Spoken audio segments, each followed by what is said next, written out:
support this resolution and signal a willingness to respect the right of the American people to see the consequences and the results of this important investigation, which again was begun to safeguard our democracy. This shouldn't be a Republican or Democratic issue.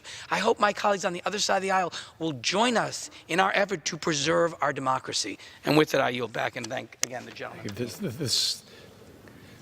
The gentleman reserves. The chair recognizes the gentleman from Georgia. Mr. Speaker, I yield myself such time as I may consume, and I want to ask my friend from Rhode Island before he left the floor.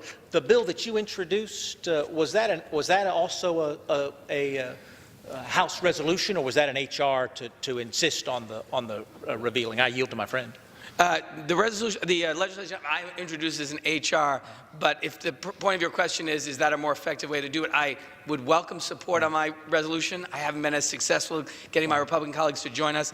We're hoping that this resolution is a way for you to find your way toward transparency, democracy, and the spirit of bipartisanship, and letting the American people know the results of the investigation. I appreciate my friend. I appreciate him introducing the bill, and I think that's an important distinction, Mr. Speaker, and that's what you've heard largely. You heard it in the Rules Committee. You've heard it down here on the floor, is that, listen, there are lots of things we could be doing here.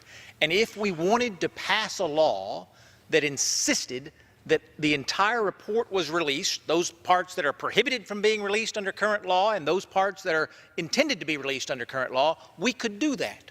That's just not what we're doing. What we're doing is saying, hey, you know what current law is? Follow current law. Follow current law. We, the House of Representatives, have thought about it, and in our deliberative wisdom, we are prepared to announce that we believe current law should be followed. Signed, U.S. House of Representatives. There are those who would have you believe this is something more than that. It's not. There's nothing wrong with what we're doing today, except that it's not a particularly valuable use of time. When I opened, Mr. Speaker, you were not in the chair, but I mentioned that I think we do great damage to trust in our republic when we seek division instead of highlighting our unity. To suggest that we're down here doing something to protect our republic from its inevitable demise is just ridiculous. No such thing is happening here on the floor today. All that's happening on the floor today is we're saying we, the duly elected members of the U.S. House of Representatives, believe U.S. law should be followed. I agree, and I reserve. Thank you, gentleman.